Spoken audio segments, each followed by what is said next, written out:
For those of you who don't know me, I am John's youngest, Matt. And before I start, I just want to say I'm actually one of the lucky of the 8,000 children born. He actually delivered me as well.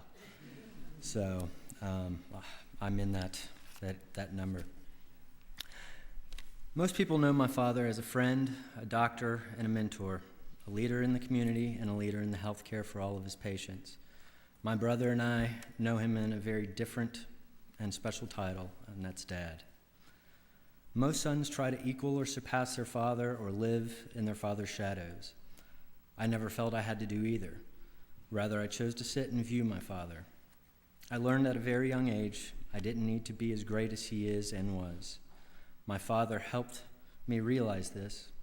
He always said, "Matt, just do your best at whatever you want to do." It was during this time that my father introduced me to photography. My father has always been my answer man. Whenever I had a question about anything, I would always call him, whether it was a medical-related question, a life question, or how to do some home improvement or run my business. He would always listen and give me advice. Growing up with him as a father was the best any boy could hope for. With his work schedule, he was not always there, but he was always there when it counted. As a boy, your father is bigger than life, and he certainly was that. I have fond memories of him teaching my brother and I how to jump off the 15-foot deck into the snowdrift. My mother hated it because while we were doing this, we were killing her bushes that were under the snowdrift. But I remember my dad just standing there and smiling. I also remember as a small boy at the beach and I couldn't swim. My dad would throw me into the crashing waves. He was always there to get me, and though it was scary at times, I always felt safe with him because I always knew he would be there to pull me out from the bottom of the surf. He would ask me if I was okay, and then he would do it again. It was the best time I have ever had at the beach, and to this day, every time I go in the ocean, I think of that. Growing up, I didn't know why everyone, or everywhere we went, people would stop to talk to my father.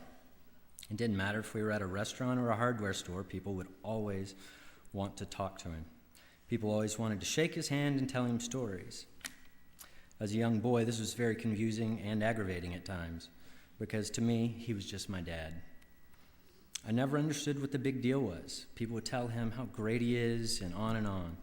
To me, he was the man that taught me how to throw a baseball, drive a stick shift in a car, shoot a gun, and taught me how to use my first camera. As I grew older and learned more about my father, I began to understand why people treated him that way. He is and was a great man, but to me, he will always just be Dad. I once made a bad joke a few months back about adopted kids being the unloved of the world. Being my brother and I are both adopted, he didn't laugh. Instead, he looked me in the eye and said, "Matt, do you know how many kids I see born that truly aren't wanted?" He got closer to me and said, "Adopted kids are always wanted. Your mother and I wanted you and your brother. You will always be loved." To this day, those words are the best compliment anyone has ever given me. I could probably write a novel about my father, but if he were here, he would tell me to be not too long-winded. He never liked that, especially about himself.